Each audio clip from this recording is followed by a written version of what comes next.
Hello, hello, hello, and welcome to the very first episode of Neurodiversity Explores Series. Tonight we are joined with the lovely Linara Tyler, whose reputation definitely precedes her. And today we're going to be chatting about relationships, boundaries, and everything in between. Uh, as always, you will find we may bounce from pillar to post because, hey, the joys of ADHD, and sometimes you've just got to chase that squirrel. So, Lenara, welcome. Hello. You are the first guest of our new series. Oh, really? Oh, woohoo. Go me. You are. You've Yes, literally taken us by storm. I like it. I like a bit of a storm. Yes. So, talking about So, storms, we're here to talk about relationships, boundaries, and even attachments. And obviously, that can be a bit of a whirlwind and some stormy weather itself. So, why don't you start off by telling us a bit about you, Lenara? oh no. Okay. So, so 2 weeks ago, was it probably 2 weeks ago? I've been diagnosed. This is a bit laggy, by the way. I'm gonna put it out there. It's a bit like this. Do you know what I mean? Yeah. So been diagnosed autistic and PDA. I mean, who would have guessed that? Eh? I mean, what a shocker. And probably ADHD. I'll have them all. And I sort of didn't think. I mean, I knew it. I still was a bit like, oh, is it going to say I am or not? You know. So it did. I am. So yeah. Um. Yeah. I swear to God, everything's slow. Yeah, it seems to be Yeah. okay. So well, I have to get a new laptop, and a life, and everything else. Yeah. So that's basically it, really. So I sort of doing like self advocacy type work and into, obviously, like I've said before, like I just like learning about people's personalities, and I'm really into personality disorders, behaviors, just all everything people, basically. Yeah. I Which love is, people, love and hate. yeah. Which I think is very interesting as well, because all of these things obviously pose different problems when it comes to relationships, attachments, the ability to set boundaries, and there can be so many different things. Yeah, yeah, and I think also, yeah, so then sort of getting into like a, more trauma based stuff, because I think a lot of people want to know about their neurodivergence and about that kind of identity, which is good. Yeah, But I think for me is the trauma side of it, because I've seen like, neurotypical people with equally as much trauma and communication breakdowns in relationships and stuff. Do you see what I mean? So I think that's, for me, is more important to know that's, your attachment styles and stuff, in my own experience, has benefited me more than necessarily. Well, I suppose they both benefited me equally. I'm not going to say they haven't, actually. yeah. I See what I mean?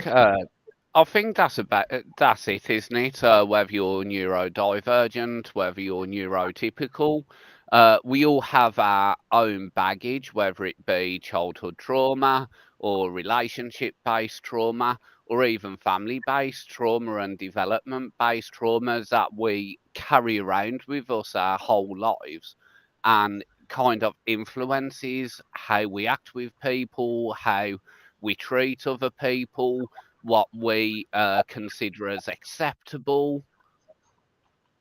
Yeah, yeah, exactly. Because I know for me, for example, I can go one of two things when it comes to see, I don't really use the term relationships, I use the term dynamics. Because obviously it's a mutual energy exchange on both parts, regardless of whether it's a romantic dynamic or a platonic dynamic. And for me, it can be either really good or really bad, depending on how our two baggages kind of intertwine, I guess. Yeah, that's quite an interesting way of seeing that. Yeah. We were speaking, weren't we, a little bit about relationships at one point on the phone, wasn't we? Yeah. I think I'm laggy because anything that isn't Zoom, I swear to God, I'm watching it, and you're not lagging. I am just saying. Well, we'll get you a new laptop, Linara. I will personally work with you to make your tech dreams come true. I will rock your tech world. Right. What I need. This is so bad. I don't know why, but again, it's not helping me. So yeah. So also, Lindsay, is it? She put, I'd like to book a book with you. Oh, okay. Had my pre-assessment with Harry the other week. ADHD, autism, shitload of trauma. We're all traumatized, aren't we? Do you know what? I'm actually going to have to feature that one. But Karen, yeah, do you know what? Life is traumatizing. We all deal with what we can. Sometimes it takes us a while to deal with things, and sometimes it's just physically impossible. But yeah, life itself is traumatizing because if you look at it from, even though we kind of have the perception of free will, there doesn't, most of the time, we don't actually get to make that choice because it's actually other people who dictate our actions. Yeah, yeah. We have to take some responsibility, though. Come on. Yeah, we've got to. We try to. I know I've been working on taking more responsibility over the past few years, even down to dropping my mask as an autistic person, so I can actually be my true, authentic self, warts and all. Yeah, like that. That makes me happy. Go, Kenza. It makes me frustrated sometimes. Well, I So know it's hard, but you know what? I think it's hard when I used to be anxious attachment to take responsibility, but I think that takes. I've got so much respect for people that literally just own their shit, you know? yeah, I think I think that's it, and to me, that's kind of obviously we've talked about my core principles before: openness, honesty, respect, trust, and consistency. And those are the things I try to give everyone and kind of get back because it's all about being able to invest equally in each other. Being equals. One person isn't more than another person, and you're both there to kind of help each other with no expectations when you need it, kind of thing. Yeah. I mean, how long have you been single for? This time round, about a year, and I've had relationships where I've been the reasons I've failed. I've been in relationships where other people have been the reason it's failed, but at the same time, even though they're to blame for their actions on their part, I think for me, it's probably because I never set the boundaries clear enough. I was afraid to say, look, this is how I need it. We need to kind of negotiate the parameters for our dynamic to work. What is the reason that you feel you couldn't put in the boundaries? Well, I think the problem, obviously, is complicated with me anyway. But I think that I always try to see the good in people. You know, I've been in relationships where my partners have been verbally abusive. I've been in relationships where they've been physically abusive, and the end result is I always try and see the best in people. You know, so I think especially as an abuse survivor myself, uh, in a way that's part of my baggage because I kind of think maybe they can't help it. Maybe they're doing it subconsciously. You know, maybe I need to help them to change their ways and kind of forget that actually this is supposed to be my equal and not my project. And I think also as well, I mean, I think relationships personally, you do help. You obviously do help each other out to kind of like, especially if you know that you're someone with more self-awareness and able to recognize your own trauma related responses in relationship that you know, if there's some people that you have a choice, and I say this to people, either you choose to stay with the person or sorry, you leave or you stay, sorry, and then you're sort of because everything hasn't been serving you so far, so you've got to try something different, right? Because you've made that choice to stay in that. And I think the main problem in relationships is the communication breakdown, right? So like you're trying to get the other person to see your perspective. There's this thing, the push and pull thing in trauma bonding situations where, you know, if you give more, they back off, and then when you back off, they come forward, and that's something that's not common in secure relationships. Yeah. Which I don't believe in 100% secure relationship, really, because obviously, unless you've got two secure individuals, which is quite rare, I'm sure to find. But I do think opposing attachments could really help each other in relationships to help, help with their trauma, you know, to get someone to feel more secure. I think that is little with enough self-awareness, you know? Yeah. I think that's it. And for me, the defining moment was I was in a relationship for 7 years. I was engaged. I never really had strong positive emotions towards the relationship. For me, it was kind of going through the motions because that's what people do. And it kind of took me 7 years to walk away. And I think from then on out, I kind of thought to myself, do you know what? I can't do this again. If things are starting to be negative on me and I'm unhappy, I can't just consider the other person's needs. I need to consider my own personal needs and what I need from a relationship as well. Yeah. So what you're saying in that relationship, what would you say? How would you act in that relationship? What was it? What were the pros and cons about that? Would you say? So I think the pros was I did get attention, granted, not always positive. And I guess because I have, I think because I have family related trauma as well, I actually I actually got used to the family environment. You know, I lived with her and her parents, and for the first time in my life, I kind of felt part of something bigger than myself. And my need to feel like I fit into a family environment at the time was greater than my need to be happy within myself. So I kind of stuck there for years because it had been a fundamental part of my life I'd kind of always been missing. Yeah, I think having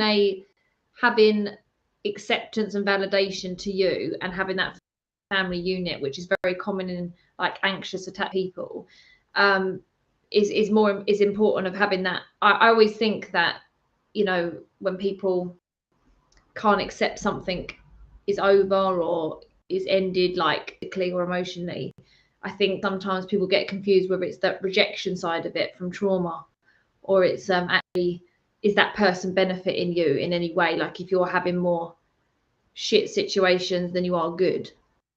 Do you know what I mean? Yeah. Like, you're having more, you know, it's toxic. It's not like benefiting you anymore, right? Yeah. And I think, is it the rejection?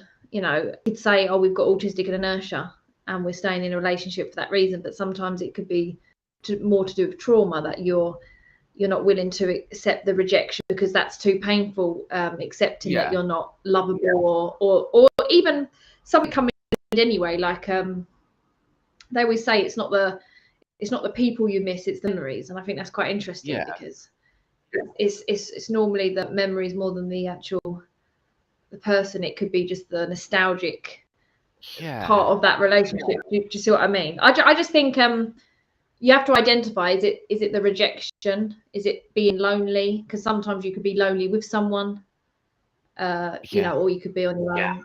Do you know what I mean? So you know, you was with someone a long time, but how did you end that situation? Was it your choice or equal choice? Well, I think so. For me, I couldn't actually bring myself to be the one to end it. So obviously, I manipulated the situation so that she had no choice but to end it. So kind of pulled a pin on the grenade, chucked it into the room, and basically a bit like Prince Charming and Cinderella. yeah, self-sabotaging. You know, because I think, especially for me, one of the problems I've identified myself is because I'm so used to everything kind of going badly. When things actually go well, I tend to self-sabotage it. And that's been something I've been working on years.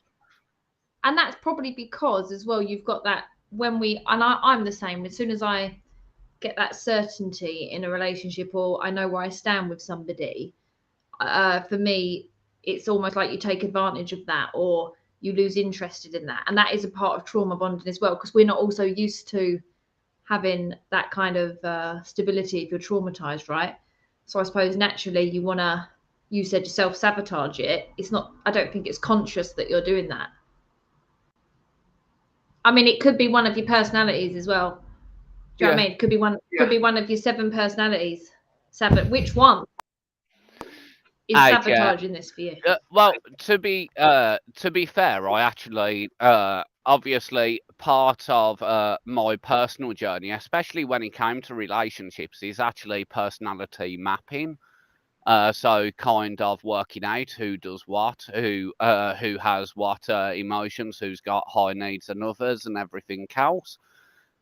So obviously over time, I have kind of been able to pinpoint what we all need to kind of say, okay, this is what we need in relationships. This person can't have this, and then obviously we've got our own internal processes which tell us kind of when we should make a decision to enter into a dynamic with someone and when we shouldn't, kind of thing.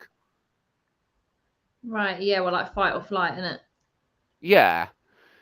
Because I think, especially for us, because we do operate as a system, relationships can be really complex because of the amount of needs we actually have.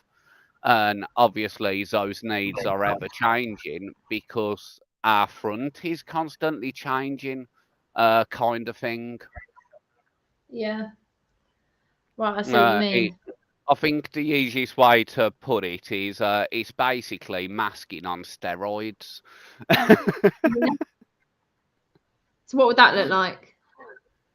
Oh, geez, it's ridiculous because I was having this conversation with someone the other day, and actually each one of us actually has our own version of masking. So rather than maintaining like one mask, we have about eight different masks minimum between us. So obviously being able to manage our spoons and everything else definitely took a lot of work. Yeah. And No, I I get think that.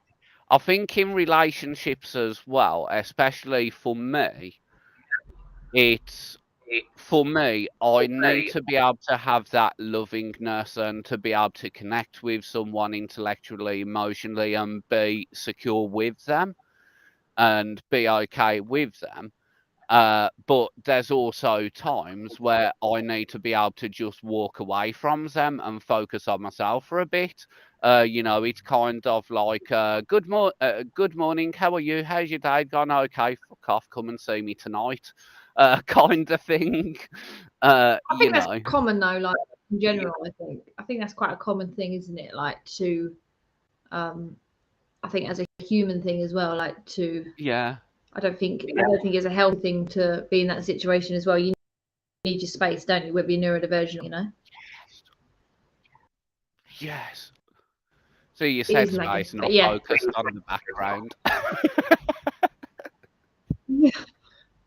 But yeah, so that's it. I think that's the thing. You need to like you need a bit of a balance here, don't you? That's why Yeah, it's important to find. I've noticed this, and I was talking to someone about this yesterday. I was having a conversation. I was sort of saying if you look at the really anxious type individuals that crave intimacy and affection and being with someone and type of thing, that them people don't really have other focuses.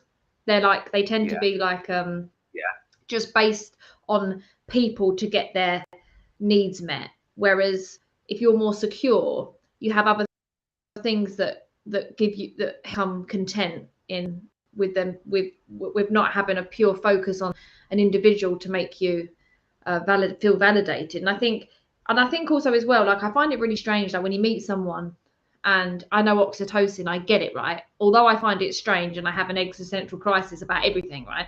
My whole life is one big existential crisis.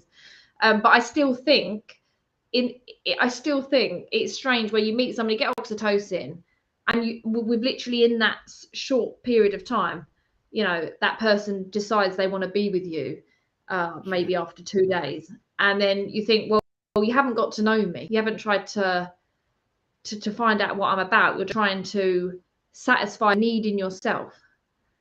yeah, That's when you know it's not a healthy situation, which will be a short-lived situation, and it'll be a short-term thing. So people get together through obviously it depends if you're demisexual, I suppose. Then you've got physical, emotional, and mental. And if you get to someone with someone purely for, I mean, for me, because I'm demisexual, it'll be emotional, right? So then yeah, you're going on purely on that emotional level without actually, getting to know someone first mentally. So sometimes you don't have anything to say. You're literally just being driven by this emotional, validation feeling. Like text message could be like it's like a drug. You can't wait for the person to text or whatever, and your whole day can't function without that. Do you get what I mean? And yeah, then you're kind of left once that oxytocin chemical goes, because like everything else in life, it's like having McDonald's every day, isn't it? Eventually the novelty goes, right?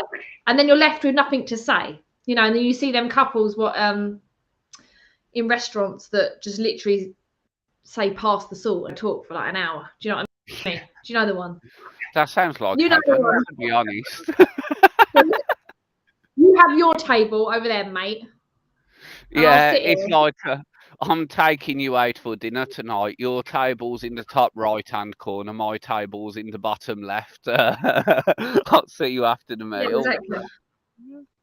That's And it. But this is the thing. And then you're sort of left, aren't you? I don't know if you agree. You're left, yeah, and you don't actually have much to talk about, because some people, and it's like you're an avoidant type character. You generally don't have, and that this sounds like I'm going to be really nasty, but it is what it is.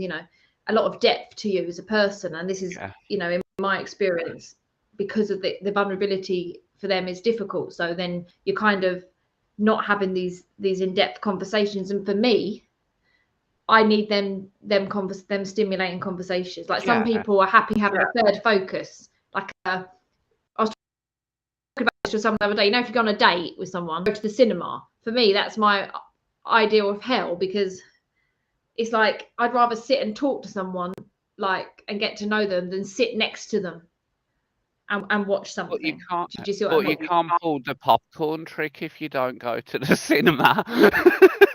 What's that? Oh, yeah, it's just me being totally inappropriate. My ADHD brain kicked in and was on about No, but cutting a hole in the bottom. And my ADHD brain wants to know what the popcorn is. Oh, Can someone tell me what the popcorn is? Is it just like, Chuck, are you going to message it to me? You are, aren't you? Is it you just like going to chuck popcorn down someone's tits or something? What is it? no. It's an old thing, and popcorn trick. yeah, and it's literally going on a date and cutting a hole in the bottom of the popcorn and having it on your lap kind of thing because you don't want to be patient for nature to progress the relationship. Again, Romeo and Juliet. Romantic. Yeah, it's one of those, and you know what? I think it's really actually nice talking to somebody else who's demisexual as well. Because I know before the live, we was talking about physical preferences, and to me, there actually isn't one. It's all about that chemistry. It's all about the being able to mentally connect and actually have a stimulating conversation with someone, kind of thing. Being able to just have that electric atmosphere around you and just kind of getting lost in the intense emotional and intellectual connection. Yeah. I think there's got to be a preference. There's a preference maybe for me, like, I mean, physically, I think. Yeah, I think there's probably one for me. I'm still to discover it because we've probably got about 8 different preferences, to be fair, because that's us. You know, but I definitely get what you said in regards to just having that instant, insatiable need to kind of want to talk to somebody because the conversation's stimulating. And I think for me, it's almost as if I actually want to crawl in their brain and walk around. That's hot.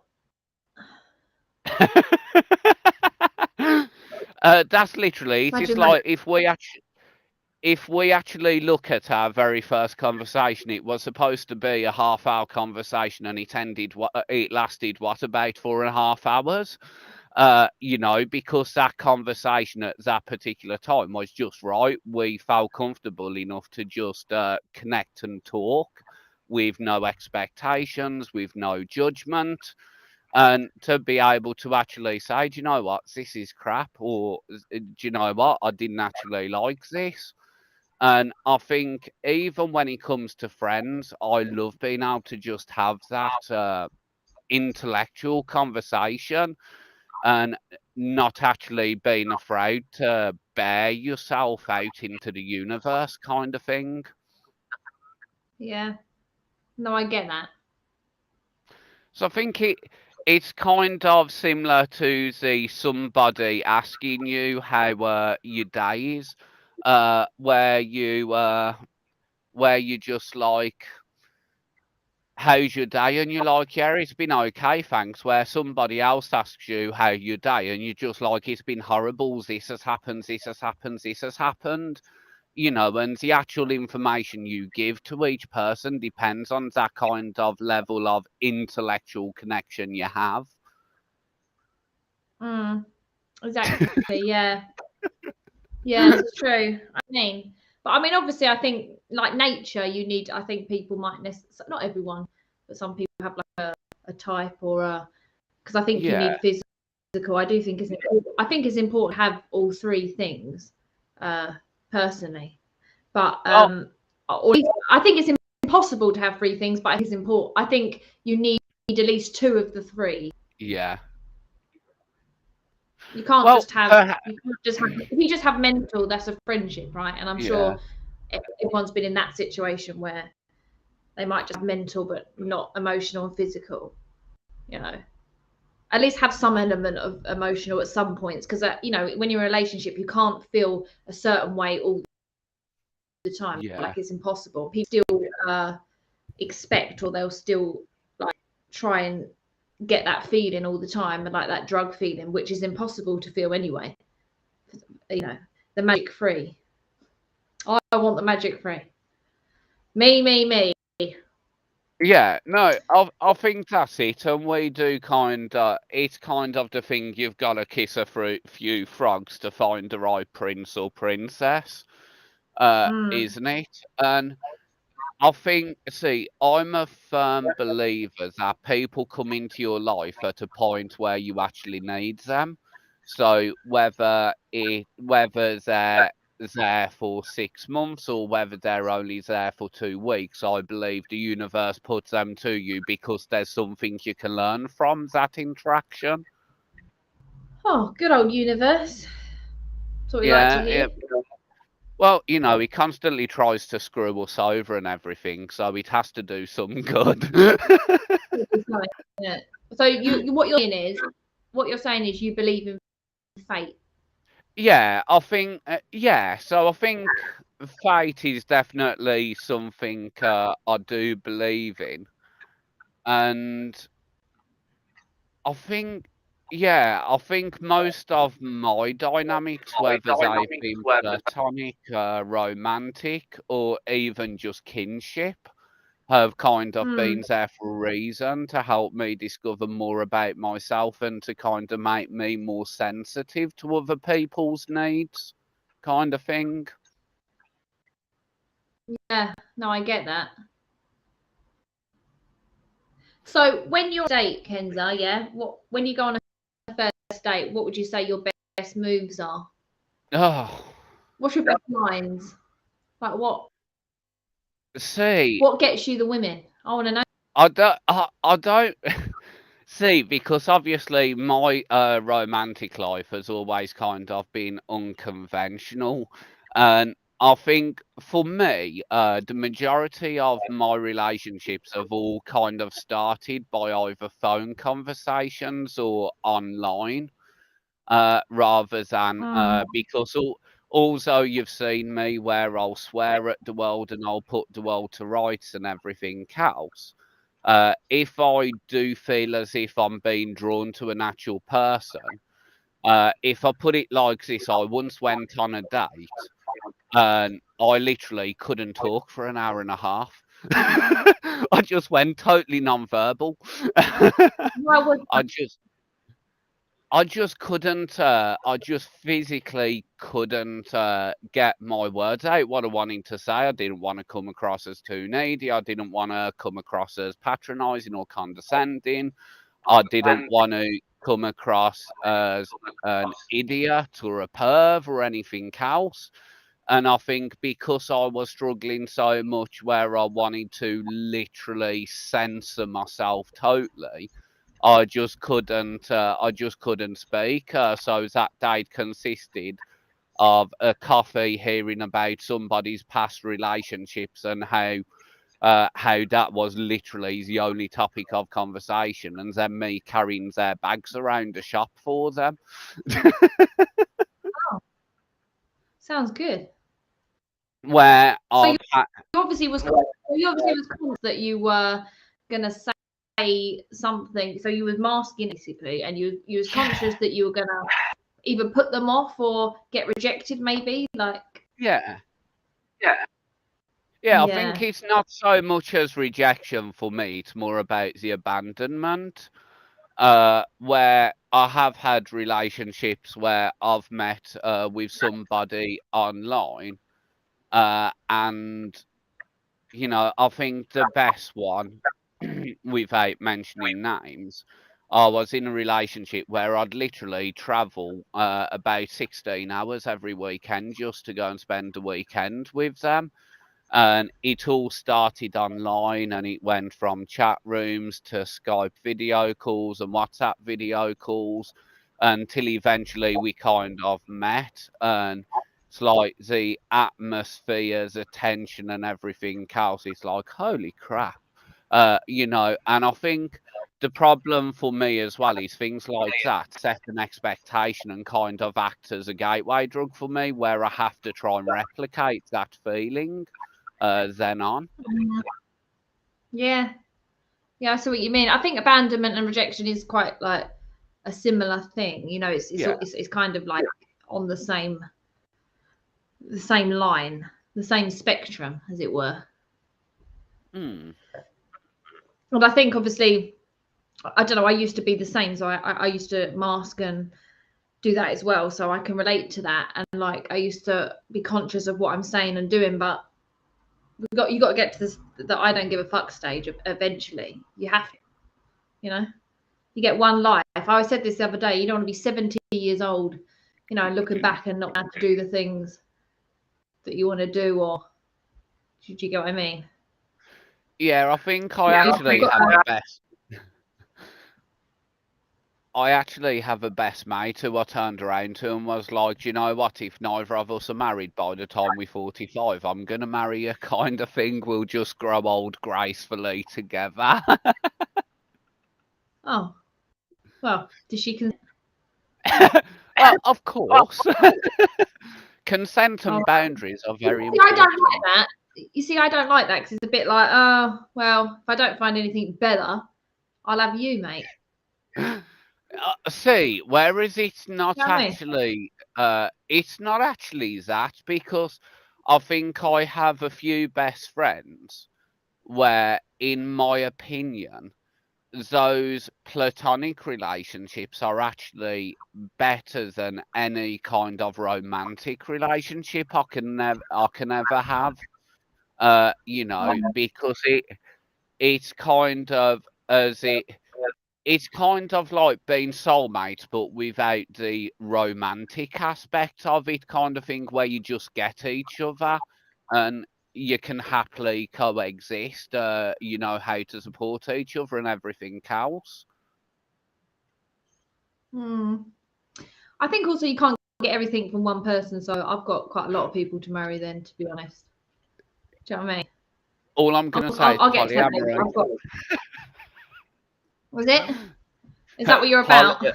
Poly relationships for the win. You know, if you identify, if you you know, I've actually had poly relationships before where I've actually where we've been a throuple kind of thing. Because actually you're getting more of your needs met kind of thing. And So you I need a think queen that's size then, at least. yeah, I think it comes with its own it does come with its own challenges as well. You know, because obviously you've got to make sure you're all equal, nobody's worth more than another kind of thing. And at the same time, they do tend to fizzle out, crash and burn a lot quicker than your standard two people relationships as well. Yeah, I don't know. Everyone equal. I want to be above. Well, you know, control. sometimes you've got to be on the bottom. Would like to be up. Oh. Story of my life. I was picked last at school, so it's fine. Do you know what, though? I think that's it. I think that's a PDA thing as well, because we like to control the environment. You know, for us, we know how we like it, what we're okay with, and we kind of have use PDA. to. Are you PDA Pardon? as well? I didn't know you use PDA. Yeah. Oh, okay. Cool. I was diagnosed. I'm self-diagnosed PDA. Oh, okay, no, it's an interest in mine. I think everyone should get diagnosed. So I find it's just an interest. I didn't know that. It's fine. No. I kind of rebel about the system. For me, if I'd unless I think even my approach to diagnoses is very PDA as well. If it's actually going to benefit me in a substantial way, I'm not interested in it. You know, and especially a PDA diagnosis for me It's like, well, because it's not globally recognized everywhere else, what's it? And obviously, I'm also my own boss, which means I don't actually report to anybody else. So, kind of, how's it going to benefit me personally? Kind of thing. It's not as if I'm going to go on a date and be like, just so you know, I'm officially PDA diagnosed. Yeah, but yeah, no, it's true. Did what's your worst dating disaster? Have you got any stories? Yes, You got any I bad ones? I do have. So I met a person online. The once everything online was absolutely brilliant, and then I travelled to Manchester to meet her, and yeah, I think it was evidently clear she wanted to progress things quicker than I did. And it was a case where I was like, yeah, do you know what? Although I've enjoyed the conversation and everything else, there just isn't that spark there. Yeah. And So you didn't have I, any emotional, would you say that then? yeah, I didn't really have an emotional connection, and then it was pretty obvious that she, on our first time meeting, she wanted to kind of branch into the whole physical side of things, which definitely isn't my style. And Mm. in the end, I think because we'd done a lot of walking back to her house for a cuppa and everything else, uh, in the end, I think I ended up actually pretending I had Stitch due to not eating, so we had to leave her house and go and get food. So we ended up Okay. spending so I ended up kind of spending the whole day in Manchester just walking around because I was like, yeah, I'm afraid if I'm alone with this person for too long, they're just going to jump my bones. And did they? I never gave them the chance because I just removed myself from the private setting. It's like, come on, I'll take you out for lunch, and do you want to go and grab a coffee and show me around Manchester, kind of thing. Oh, okay, right, okay, got you. Yeah. So that was your worst one. Other than the not being able to You speak weren't for the feeling whole it. date, yeah. Yeah. Oh no, that's bad. Not good. Well, at least you know that you've had like what it is you want. I mean, do you know right now what it is you want?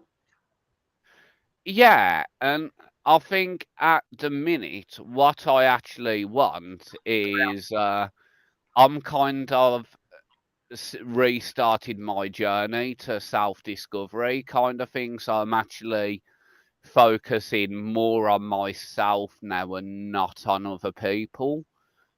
Because I think my history is all about people pleasing and putting myself putting myself after everybody else. So I've been working really hard for kind of like the past 4 years to kind of change that habit to actually say, do you know what, I'm important too.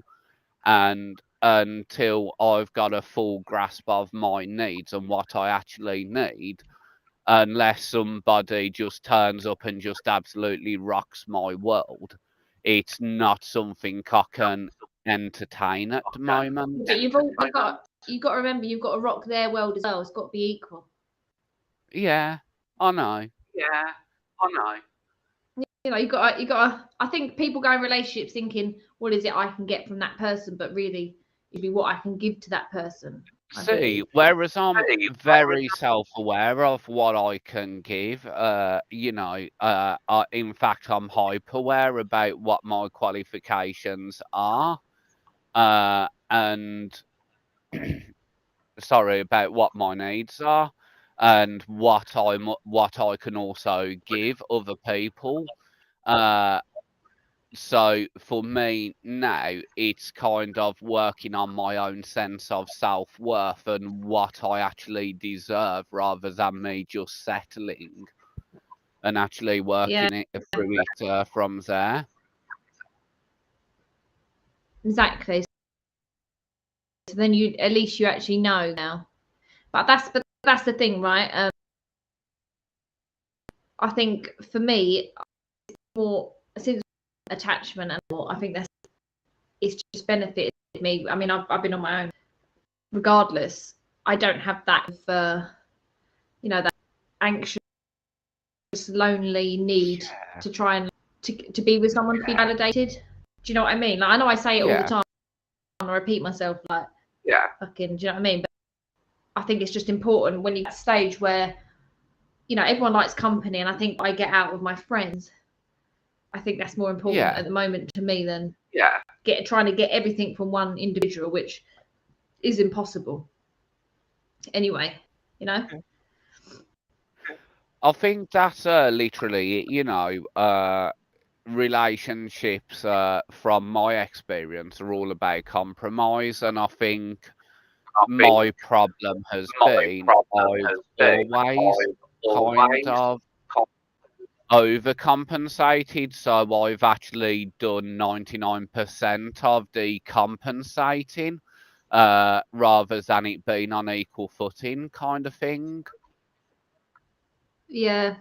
So would you say that you've been equal? So in a relationship, what has been your main problems then? Would you have communication breakdowns and stuff?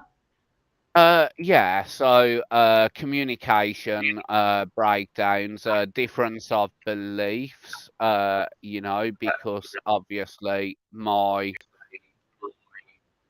my interpretation of relationships are kind of somewhat different to other people's because of my upbringing and everything else. Uh, so so yeah, that's been another thing where actually people see relationships differently to how I do. Right, okay. So would you say in a relationship when you have arguments, would you fight and flight? Would you try and solve the problem, or would you try I and ignore the problem? So I try it. Honest answer is it all depends on the time of day and who's fronting. But I will try and solve problems. I'll try and talk it out. I will talk and talk and talk, trying to resolve it. I think depending on who the person is and what I'm actually getting out of the dynamic, I can kind of just say, do you know what, you win, I see your point, and I'll just totally back down. Whereas some people, it's been actually, no, I'm absolutely correct in this. I deserve better than this, and I need you to understand this, and I need us to work together so this doesn't be a problem again. Mm. That's quite good then. You've got that ability, that you've got that. I mean, would your exes say the same? Would they agree?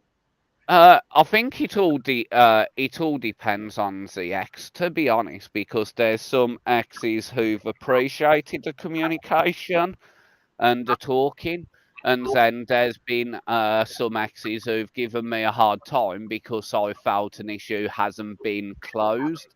So I kind of will rehash it until there is some kind of resolution. Mm. You just try and sell yourself, can't you? Really? Yeah. So maybe we can put a little ad out for you, Kenza, like a little. I'd rather not. I've tried the whole Tinder thing. I've tried the whole Plenty of Fish thing purely for research, though. I don't think me and those apps to actually find anything sustainable would ever So have you happen. met anyone? Have you met anybody off a dating site then? In the past, yes. In the past, yes, but this time round, I'm not even looking to meet people. To be fair. Oh, okay.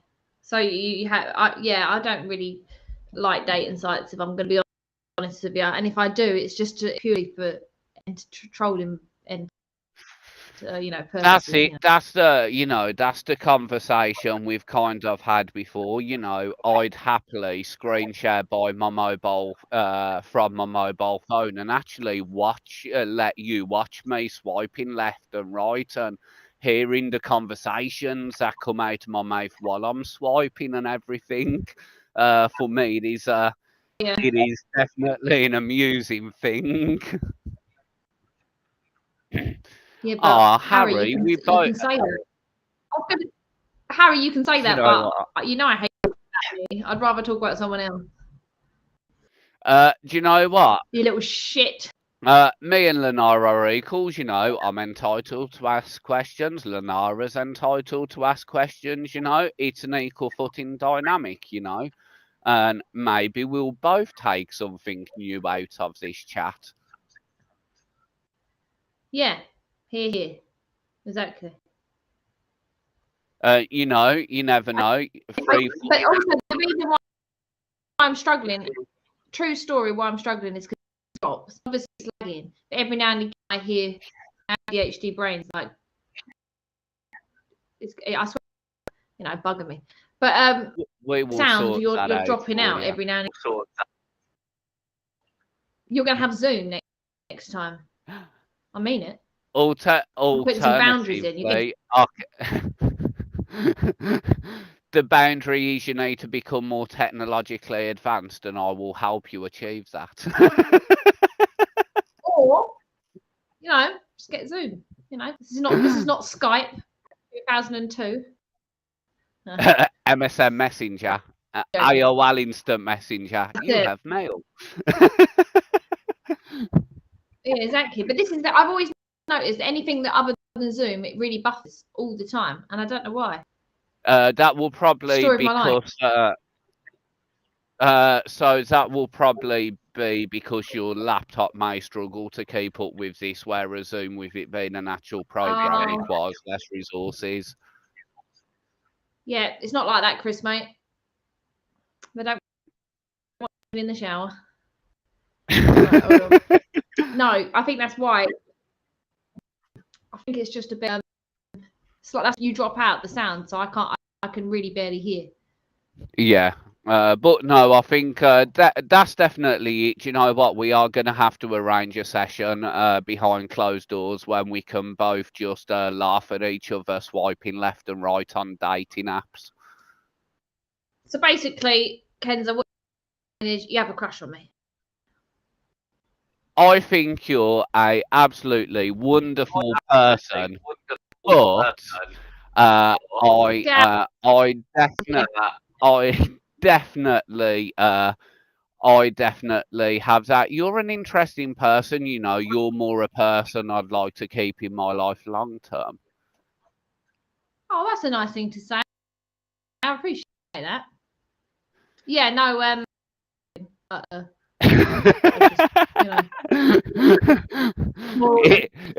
yeah. See, I tend to find comments. My autistic brain really struggle with comments like that because I think I told you before where I'd been dating somebody for a short period of time. I'd kind of seen this person, and I was like, "Oh, do you remember me? We had some fun a couple of years ago." And I kind of looked at them, went, "Sorry, it obviously wasn't that memorable," and walked away from them, kind of thing. Oh, lucky lady, Jesus. I know, right? What would you say? So, would you say now, longest time you've been single then? I don't know. It's definitely not. I've only been single for about a year. But I think I'm actually more comfortable being single this time round. Yeah, you feel content. You feel like quite secure in yourself in that way. Yeah, definitely. I do have days where I'll think to myself, "Oh, do you know what? Today's a bit of a lonely day," or "Do you know what? I just wish that there was somebody I could get an endless supply of cuddles." But I think you've got 9 dogs. You've got 9 dogs, so you can get a cuddle off them, can't you? Well, do you know what? It's funny you should mention that because I've always kind of said to people if I wanted somebody who was very clingy, always wanted affection and unconditional love, I'd just get myself a puppy. Exactly. That's all you need. You don't need people. We don't need relationships. That's it. We're autistic and we love Yeah. it, aren't we? Yeah. Sorry, just No, it's not that. moderating chat a little bit. It's literally just like this is the worst stream in the history of streaming. Yeah, it could be my fault, Chris. It could be right, mate. But it's definitely difficult. I swear. We will sort it So what I out have to do for is you, do the Linara. mouse. What I do, I have to keep the mouse over, right? Get it to stop laggy. Okay. Laggy. Anyway, You I've should. only got eyes for one person. I'm in love with Marcus Day Medium. That's the one for me. Do you know what? Oh, I'm sorry, I'm going to have to share this with you. But a couple of years ago, my sister's best friend had a birthday party, and they invited a clairvoyant, and it was my first. It was my first ever experience with a clairvoyant, and as she walked into the house, she tripped over the doorstep, and I couldn't resist but saying, "You never saw that one coming, did you?" Yeah. Oh, Oh dear. Deary me. What's going on? see, Dear, you are. even mediums, I've had people say, have you ever been to see a medium before? I'm like, no, but I've been to see plenty of smalls and larges. Well, there's no better person in the game than Marcus. So if people want to watch Marcus Day Medium, he's guy can talk to spirits. Let me tell you that much. He's good. Have you seen him? Wasn't that the one you actually shared on WhatsApp the other week? Yeah. That's the Yeah, one. He's great, isn't he? I definitely laughed at that. I'm the type who watch Ghost Hunters, and they're like, "Are there any spirits here present?" And I'll run into the kitchen and get a bottle of Jack Daniels or something, and be like, "Here it is, found it."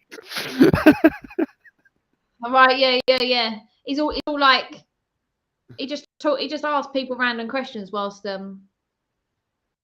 telling women they're hot. It's just you need to write his name down. Yeah, Lindsay, you have to watch him. You literally have to watch him. The guy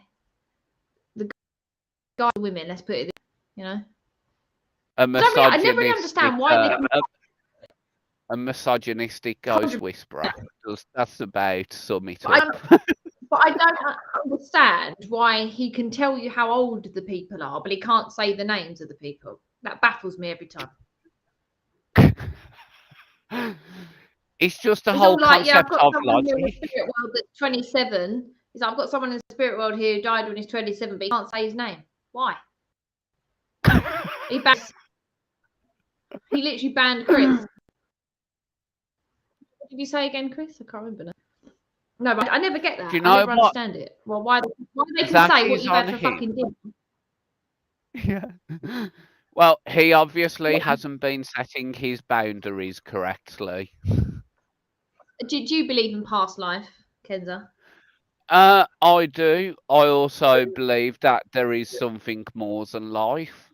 I've definitely had loads of experiences that I just physically can't explain. So yeah, I like to think that my nan and granddad and everything drops in on me from time to time. Well, yeah, I know, but then I get a bit weirded out by that thought. See, I don't. No. I think I used to. I definitely used to, but then I kind of realised that it's actually people I love who are watching out for me rather than people who want to butcher me with axes and all sorts. Oh no, that's fine, but you don't want your loved one watching you, you know, in the In the shower or throes of something. passion, yeah, in the throes of passion, you know, I wonder what Grandad would say right now. Go on, my son, give her one from me. Exactly. This is what I'm trying to tell you. This is why they're like, oh yeah, he just wants you to know he's close by. He just wants to know he's, you know. I never understand it, to be honest. Well, at this precise moment in time, I feel a bit violated, kind of thing. You know, you're in the throes of Exactly. passion and the lamp flies across the side of the room or something. Yeah. Well, Chris seems to say fuck all relationships. Oh. So that's how that's the Yeah. mood for relationships. Yeah. Well, you That's know, it, isn't it? as I say, relationships sometimes are like petrol stations. It's always good when you've got an attendant to fill you up, but sometimes self-service is the way to go. Exactly. You can. No one can please yourself better than you, right? Precisely. That's all you need. Apart Yeah. from that, Well, you know, you've got your, you know, you've got your nice. I think that's it, and I think this would definitely be a wonderful time to kind of bring it to a close with that actually it's okay to be single. It's okay to not want a relationship. It's okay to rely on friends, and you do you because only you know what's And it's good for okay you. if your nan gives you, you know, a bit of a tug in the night. No one's judging. Oh, jeez. But if this stream, yeah, didn't do this whole I can't hear you every 5 seconds, this whole laggy things, then I'd be a lot happier. I'll put this is not anancastic friendly, it's not autistic friendly, it's not ADHD friendly, it's not ghost friendly either. We will resolve Oh, your technological issues, Linara. no, it's not your fault. Oh, bless. No, I feel bad. It's not your fault. It's just literally hard. It's hard because I hear you about 3 seconds after you speak, you know?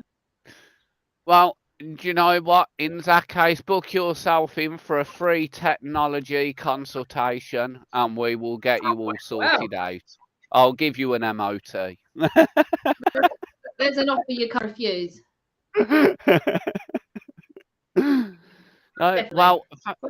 Well, thank you very much for joining us, Linara, and thank you very much to our lovely viewers as well for our first Neurodiversity Explores episode. It's absolutely brilliant, and you know I've really enjoyed myself, although I am needing to self-regulate a bit from the delay myself. And yeah, join us again next week. Next week we're going to be starting at 8:30 rather than 8, because I have two special guests from America joining me, possibly another person, and we're going to be discussing education for teenagers and how the UK and US are actually different. And I think we should get Marcus on it one time. What about that? Yes. Do you You know can have what? a read. No, because do you know what? No, because this is a corporate thing for me, and I'd really want to troll myself, so I'd kind of self-sacrifice my company. Okay, fine. But we need him. Come on, Harry's got to get him. Well, we got to get him, haven't we? It's got to be done. Oh, perhaps we should invite him to an after narrative panel discussion, and maybe we should discuss clairvoyance and ghost whisperers and how our logical brains deal with that. I'd bloody love that. Yes. This is do it. I'm making it happen. I don't care. I want to talk to him. I want to talk to Marcus about relationships. See what he thinks about it. This is my new goal. This is my new project. We're getting him on fucking out. He's got to get on. Yeah, exactly. Anyway, well, cheers. I really need a wee. I need a pee now. Yeah, me too. But anyway, thank you. And no worries. Thank you so much for joining me. It's been a pleasure. Okay. All right. Ciao for now. Catch you later, everyone. Bye. Bye-bye.